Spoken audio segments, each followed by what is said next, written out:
welcome. We are Team Shaolin Express, and this is our project Ghost Town. My name is Freddie. I worked on the player mechanics, movement, combat, things like that, and animations.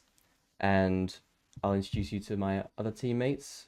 I'm Josh, and I've done most of the work on the inventory system. I've done some of the map, and I've made the items that work with the character.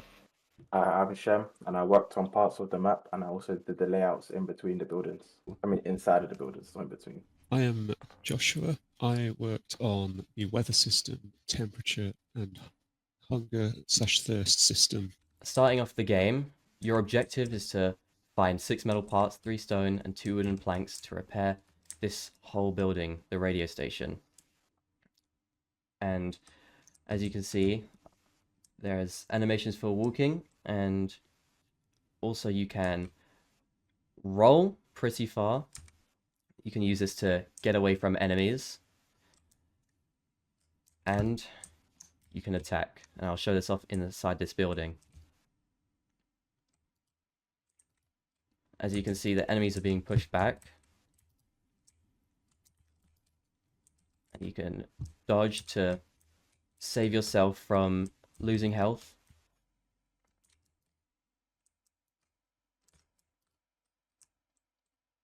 Now that the enemies are done, we're safe, and we can talk about the items that we find in here. The items that you need, there's the metal parts, wood, stone that you need to repair the station. There's also food items that you can get, which will replenish your hunger and thirst as he's using here, because you can use the items in your inventory, and that will allow you to stay in the game a bit longer. You can use the inventory so you can see what you've got at any point in time, so it's a bit easier for the player to know what they have and how much they need to be able to end the game. I am Joshua, and the weather system works such that at the start of the game there is a grace period of a certain number of days. After that, the weather will randomize between calm snow, heavy snow, and blizzard or storm. The storm will have lightning, and which will do a lot of damage if it hits you, but it doesn't strike too often. The blizzard will have very low visibility with very heavy snow and wind. The heavy snow is just heavier snow, and the calm snow is what you see here. It's just very light.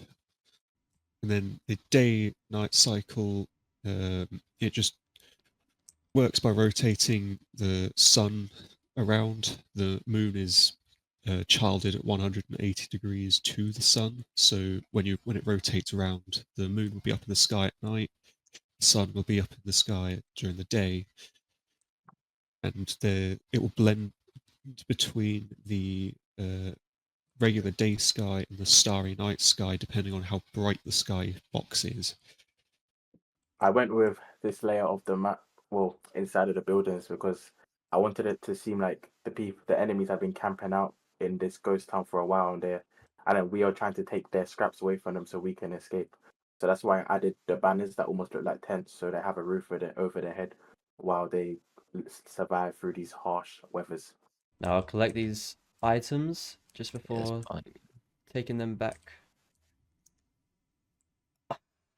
As you can see, I failed to beat the game, so I'll just focus on collecting items now and cut to the end. Okay, now as you can see, I have all of the materials that I need. 6 pieces of metal, 2 wooden planks, and 3 stone. So once you have all of those, you go back to where you started in the station, and Josh will explain how the ending works. So as you go from where you spawned, it will tell you the items that you need next to this metal electrical box. And once you get to the electrical box, on overlap, it will interact with the inventory, so it's able to discern what items you have and what you don't. And the trigger will only work if you have the certain amount of items needed to trigger the end. And that's the game. Yeah. Thank you for watching.